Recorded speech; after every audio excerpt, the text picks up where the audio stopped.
Hi everyone, Dr. Suneel Dhand. Welcome to another video. Well, we have a different format here. What's going on? I have the good old whiteboard here, and I am going to be explaining a crucial health concept to you. And it centers around insulin resistance, which I talk about a lot.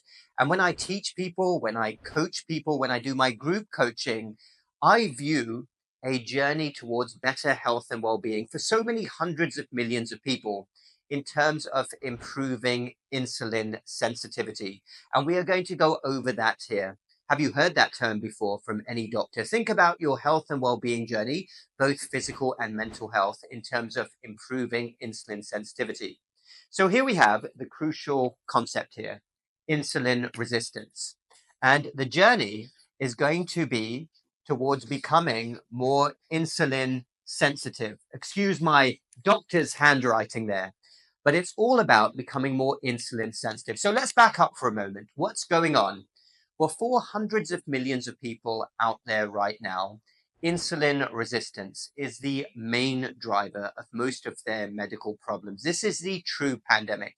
Hundreds of millions of people, and unfortunately, with regards to the medical establishment and the medical paradigm, we live in complete clown world. There's a complete ignorance, maybe a lot of that is accidental. There's not proper education.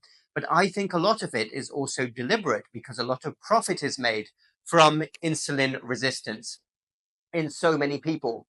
And what is causing insulin resistance? Well, in a nutshell, basically a poor lifestyle. Insulin is spiking in so many people, much more than it should, much more than our grandparents and great grandparents. And as a result, like any system, people eventually become resistant to whatever it is we're talking about. So in this case, insulin keeps on spiking, the body becomes more resistant to it, the cells in the body, and more insulin keeps getting secreted to produce the same effect.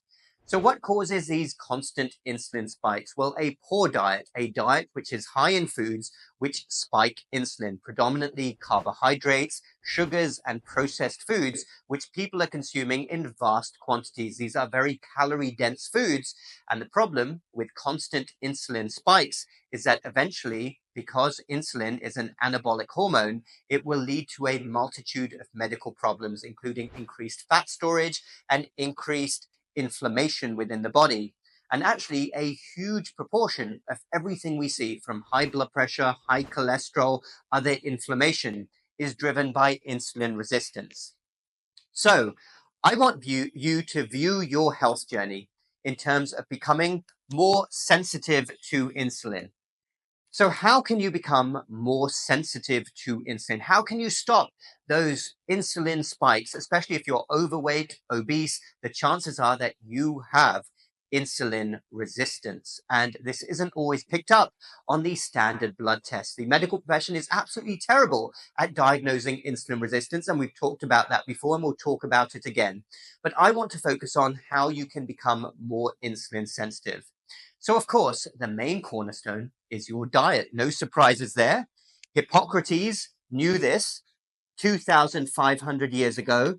Your diet, your nutrition is the cornerstone of your health and well being. You are what you eat. Think about this.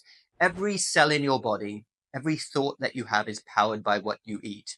So, how can you stop these constant insulin spikes? Well, you want to sensibly, I'm not saying you go down to zero, but be mindful that carbohydrates, sugars, processed foods, which are often high in sugars, in carbs, in other substances, seed oils, etc., will spike your insulin. And they will do so much more so than protein, natural proteins, and natural fats spike your insulin much less than carbs and sugars. So be very mindful with every meal. How much bread are you eating in your sandwich? How much pasta are you eating? Are you eating a lot of sugars? Are you eating and drinking a lot of sodas, which are very high in sugars? All of these constant insulin spikes will contribute to insulin resistance. So every time you eat a meal, say a simple meals are the best meals, like a protein and two vegetables at the side, non-starchy vegetables, you are not going to suffer an insulin spike. So you're going to be contributing to your body becoming more insulin sensitive. Every time you have a good, sensible, nutritious meal, which is higher in protein and lower in the carbs and sugars, then you will be contributing to a life of better insulin sensitivity. We mentioned processed foods. Unfortunately, these are the majority of foods nowadays that people consume in many countries like the USA and UK. Be careful. Basically, 80 to 90% of everything in a grocery store is complete and utter trash, rubbish food.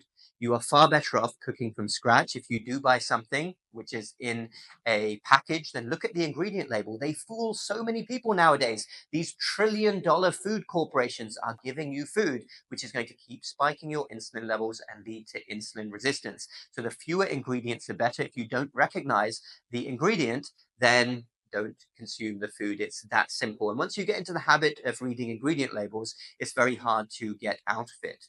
So we already mentioned the foods which are less likely to spike your insulin levels, very simple foods that many people grew up eating. I'll say again, you can't go wrong with a protein and 2 vegetables at the side. And again, I'm not saying you can never consume carbs and sugars, but if insulin resistance is a problem for you, if you're already overweight, obese, have things like high blood pressure, high cholesterol because of insulin resistance, then you have to be mindful.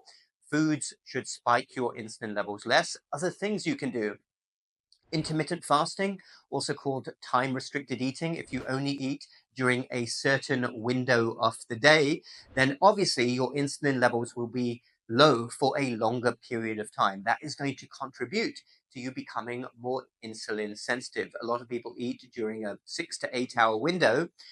You can do whatever works for you. Obviously, don't change anything abruptly, but start thinking of everything you eat in terms of, is this going to spike my insulin levels? Hey, if I wait a couple of hours longer before I eat, it's going to keep my insulin levels low. You will be surprised at how quickly this adds up to massive changes over time. If you start thinking in terms of that instead of purely calories, I mean, calories, of course, they are important, but many other aspects to how you eat and live life are also equally, if not more important.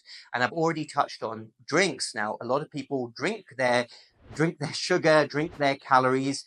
Be careful. You can't go wrong with water, simple water. Add a tiny bit of lemon or flavoring to it if you want.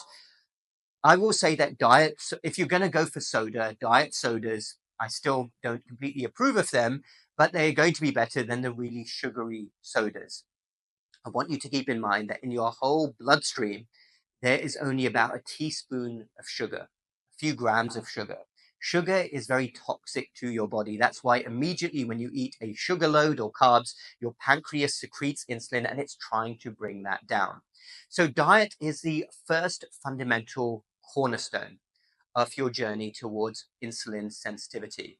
And I will say, for anyone who is out there who is interested in this journey of insulin resistance reversal, if you know you are insulin resistant, whether or not you have an official diagnosis of pre-diabetes or type 2 diabetes, and you would like to learn more, go into more detail, I do have a blueprint course, the MetThrive method that I created. The details are in the link down below, and this will give you an overview of what you need to do. I've got a guide and some videos that you can watch as you go about this very, very important journey. So check that out down below. Okay, next we have exercise. Of course, our bodies are built to move. Unfortunately, people move far less than they did a few years ago. So let's put that over here. Exercise. And I want you to really think about this. How much are you moving during the day? Most people don't even walk enough. I mean, start with that. I'm not a big fan of putting a arbitrary number on things, but at least 10,000 steps if you can do that. Move, go for walks, especially after meals. That can really help. And I would like you to engage in regular activity. Now, I have the 1 hour a day rule. I exercise for 1 hour a day. And I personally focus on muscle strengthening because muscles are very physiologically active. I'm not saying you need to become a bodybuilder. That's not my goal either. But I do want to be as strong as possible. I want to maintain muscle mass because after a certain age, actually beyond your late 20s, muscle mass naturally declines. So if you can do gentle resistance training, you can start off, if you're a beginner, with some light weights, some dumbbells. You can use a barbell. You can even use exercise resistance bands or body weights. There are lots of exercises that you can do. Cardio, of course, is important. We mentioned walking. Brisk walking would be moderate intensity activity. But if you can do more than that, I run at least 3 or 4 times a week. Cycling is also good, swimming, dancing, so many things you can do. But do think in terms of muscle strengthening, regular muscle strengthening, and alternate your upper with your lower body. Also exercise or strengthen your core. That is very important, your core muscles around your pelvis and lower back. Okay, what else is important? Because it's, of course, diet and exercise are the first things people think of on the health and well-being journey, but there are other things as well. And I know a lot of people that are ticking all of the right boxes and then they're getting dragged down by certain things they don't think of. So let's think about a couple of these here. So how can we forget in today's society about stress? Stress is everywhere, absolutely everywhere these days. It is ubiquitous. And the problem with stress is that the stress hormones, cortisol and adrenaline, if they are consistently high, they will wreak havoc on your system. They'll take up your blood sugars as well at extreme levels. But if somebody is very stressed, it makes improving their insulin sensitivity very difficult indeed. So this is highly unique. When I talk to people about this, when I coach people, it's something that everybody kind of has to figure out for themselves. What are the sources of stress in your life? What can you do to address these? Can you address them? Is there something which is fixable? And then what will take your mind away from this constant stress? Highly unique to you again. It could be something like meditation. It could be exercise. For me personally, exercise is a great stress reliever. It could be something like going for a walk in nature. It could be engaging in your favorite hobby. It could be watching your favorite comedy show. But remember that stress is a core pillar of health and well-being and becoming more insulin sensitive. Next, sleep. Again, most people are not getting enough sleep. For most people, that is between 6 to 9 hours. Who sleeps for 9 hours every night? But for most people, there's a sweet spot. Everybody knows their sweet spot. I would say my sweet spot is probably 6.5 to 7 hours, and I'm good with that. And when you know what your sweet spot is, endeavor to get a good restful sleep every single night. It's when your body recovers, when it replenishes. There are lots of studies out there of people who work in shifts. They do a lot of night shifts and they may be doing other things right, but they still end up insulin resistant. Make sure your sleep environment is good. Make sure you have a cool room. Make sure you have a winding down routine at the end of the night.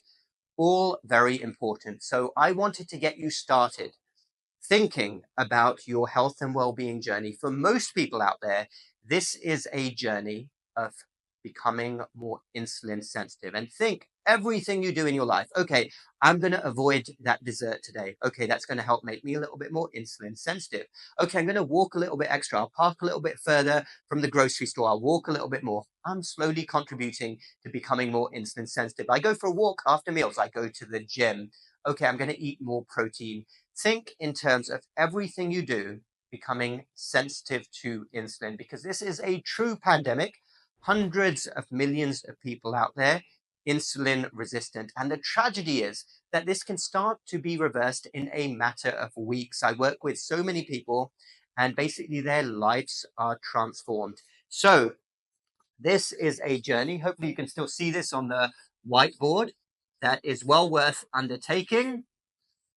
Becoming more insulin sensitive. Thanks everyone for watching. Dr. Suneel Dhand. Check out the links in the description below, including to my method and my blueprint for becoming less insulin resistant and holistic natural fat loss, which goes hand in hand. Most people, as they naturally lose body fat, they want to go the natural route, will become more insulin sensitive.